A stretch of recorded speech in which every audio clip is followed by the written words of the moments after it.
توحید فی المحبت کیا ہے؟ اللہ سے محبت تمام محبتوں سے بالاتر ہو جائے. کوئی محبت اللہ کی محبت سے اوپر تو نہیں، برابر بھی نہ ہو.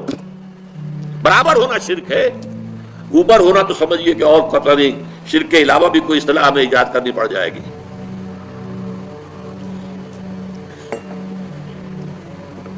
سورہ بقرہ میں فرمایا وَمِنَ النَّاسِ مَن يَتَّخِذُ مِن دُونِ اللَّهِ أَندَادًا يُحِبُّونَهُمْ كَحُبِّ اللَّهِ وَالَّذِينَ آمَنُوا أَشَدُّ حُبًّا لِلَّهِ.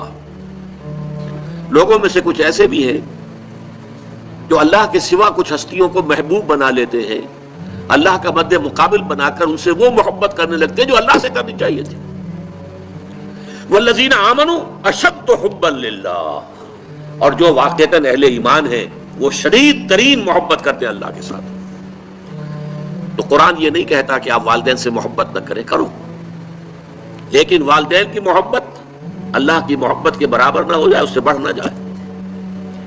اولاد سے محبت کرو، اولاد کی محبت اللہ کی محبت سے بڑھ نہ جائے. دیکھیے یہ محبتوں کا امتحان ابراہیم سے اللہ نے کیسے کیسے لیا تھا. وَإِذِ ابْتَلَىٰ إِبْرَاهِيمَ رَبُّهُ بِكَلِمَاتٍ فَأَتَمَّهُنَّ قَالَ إِنِّي جَاعِلُكَ لِلنَّاسِ إِمَامًا. کیسے کیسے امتحانوں میں سے پاس ہونے کے بعد پھر وہ مرحلہ آیا کہ اللہ نے فرمایا ابراہیم میں تمہیں تمام نوع انسانی کا امام بناتا ہوں. والدین کو چھوڑا اللہ کے لیے، گھر بار چھوڑا اللہ کے لیے، بادشاہ کے دربار میں آنکھوں میں آنکھیں ڈال کر مناظرہ کیا کہ نہیں کیا؟ بادشاہ جو ہے وہ مرغوب نہیں کر سکا. فَبُہِتَ الَّذِي كَفَرَ، بلکہ جو مناظرہ ہوا ہے تو بادشاہ جو تھا نمرود وہ مبہوت ہو کر رہ گیا. اپنی جان کو اللہ سے، اللہ کی محبت سے زیادہ نہیں سمجھا. آگ میں کود گئے کہ نہیں؟ بے خطر کود پڑا آتش نمرود میں عشق.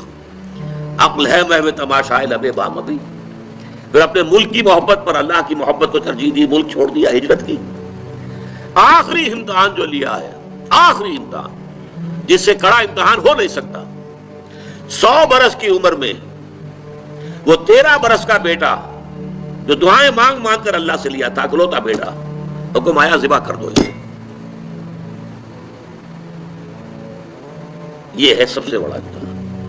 100 برس کا بوڑھا انسان اور بڑی دعائیں مانگ مانگ کر بیٹا لیا. 87 برس کی عمر میں حضرت اسماعیل کی ولادت ہوئی ہے.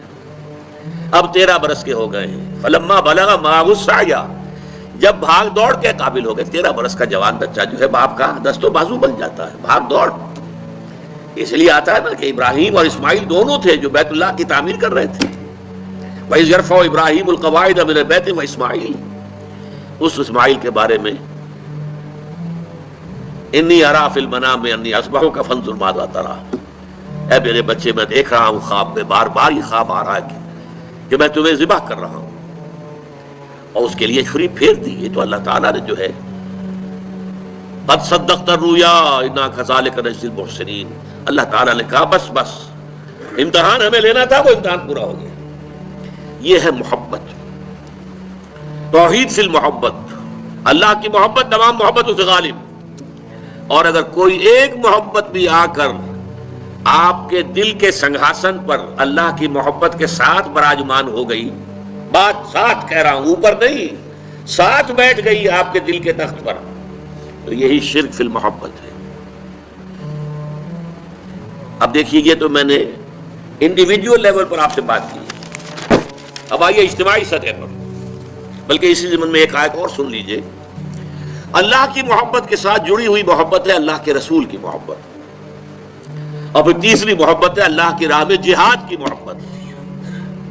اب توحید فی المحبت کے لیے سورہ توبہ کی آیت نمبر 24 جو ہے وہ لرزا دینے والی بھی ہے اور بہت جامع بھی ہے. قل ان کان آباؤکم وابناؤکم واخوانکم وازواجکم وعشیرتکم واموال اقترفتموها وتجارۃ تخشون کسادها ومساکن ترضونها احب الیکم من اللہ ورسولہ وجہاد فی سبیلہ فتربصوا حتی یاتی اللہ بامرہ واللہ لا یہدی القوم الفاسقین. اے نبی ان سے کہہ دیجئے لوگوں دیکھو، اگر تمہیں اپنے باپ، اپنے بیٹے، اپنے بھائی، اپنی زوج، مرد کے لیے بیوی، بیوی کے لیے شوہر زوج ہے، اور اپنے رشتہ دار اور وہ مال جو تم نے بڑی محنت سے کما کر جمع کیے ہیں، اور وہ کاروبار جن کی کساد بازاری کا تمہیں ڈر رہتا ہے، اور وہ محل، وہ حویلیاں، وہ مکانات جو تم نے بنائے ہیں تمہیں بہت محبوب ہیں، اگر ان 8 چیزوں کی محبت زیادہ ہو گئی تمہارے دل میں، اللہ کی محبت سے، اس کے رسول کی محبت سے، اور اس کی راہ میں جہاد کی محبت سے، تو جاؤ دفع ہو جاؤ، انتظار کرو یہاں تک کہ اللہ اپنا فیصلہ سنا دے. اور اللہ ایسے ناہنجاروں کو ہدایت نہیں دیتا. 8 محبتیں ایک پرڑے میں ڈال لیجئے: باپ کی محبت، بیٹے کی محبت، بھائی کی محبت، بیوی کی محبت، رشتہ داروں کی محبت. 5 مال کی 3 شکلیں: جائیداد، کاروبار اور کوئی نقد. 3 یہ شکلیں، 3 جمع 5 8. اور 3 محبتیں دوسرے پلڑے میں ڈالی: اللہ کی محبت، رسول کی محبت اور جہاد کی محبت. اب اگر یہ پلڑا بھاری ہے 8 والا تو جاؤ دفع ہو جاؤ. تمہارا اللہ سے کیا سروکار؟ اللہ ایسے ناہنجاروں کو ہدایت نہیں دیتا. سب سے پہلے یہ طے کر لو کہ ان 3 محبتوں کا پلڑا نیچے ہونا چاہیے، بھاری ہونا چاہیے ان 8 کے مقابلے میں. یہ ہے توحید فی المحبت اور یہ ہے شرک فی المحبت. لیکن اب اس کو لائیے ذرا اونچے سطح پر. وہ جو میں نے کہا انسانی معاشرہ، ریاست، اس ریاست کے لیے، معاشرے کے لیے بھی کوئی ایسی شے موجود ہونی چاہیے کہ جو اس میں رہنے والے یا اس میں شامل سب لوگوں کی محبوب شے بن جائے. یہ کامن محبت انہیں جوڑے گی، ان کے اندر اتحاد پیدا کرے گی. مثلا وطن کی محبت، وطن کی جے جے ہند، وطن کی عظمت کے گن گاؤ. قوم کی محبت، وطن پرستی، قوم پرستی، کوئی نظریہ پرستی. یہ بہت سی پرستشیں ہیں جن سے کہ لوگ پھر جڑے رہتے ہیں. نسل پرستی، لسان پرستی، زبان پرستی. یہ آج کل جو آپ کو کہتے ہیں کہ یہ لسانی عصبیتیں اور یہ نسلی عصبیتیں، یہ بلوچ نیشنلزم، یہ پختون نیشنلزم، یہ سرائکی نیشنلزم، یہ ایک اردو والا نیشنلزم، 5ویں قومیت نکلی تھی ہمارے ہاں. یہ سب کچھ کیا ہے؟ یہ جمعیت کے لیے، لوگوں کو جوڑنے کے لیے، شیرازہ بندی کے لیے، انہیں متحد رکھنے کے لیے کوئی نہ کوئی شے محبوب ہو جانی چاہیے. اس اعتبار سے اس دور کا سب سے بڑا شرک وطن پرستی ہے. لیکن پھر دیکھیے، میں بات آپ سے عرض کر رہا ہوں، علماء کرام اس کو نہیں پہچان پائے. اس کو پہچانا ہے تو علامہ اقبال نے پہچانا ہے. اس دور میں میں اور ہے، جام اور ہے، جم اور، ساقی نے بنا کی روش لطف و ستم اور، تہذیب کے آذر نے ترشوائے صنم اور، مسلم نے بھی تعمیر کیا اپنا حرم اور، ان تازہ خداؤں میں بڑا سب سے وطن ہے، جو پیرہن اس کا ہے وہ مذہب کا کفن ہے.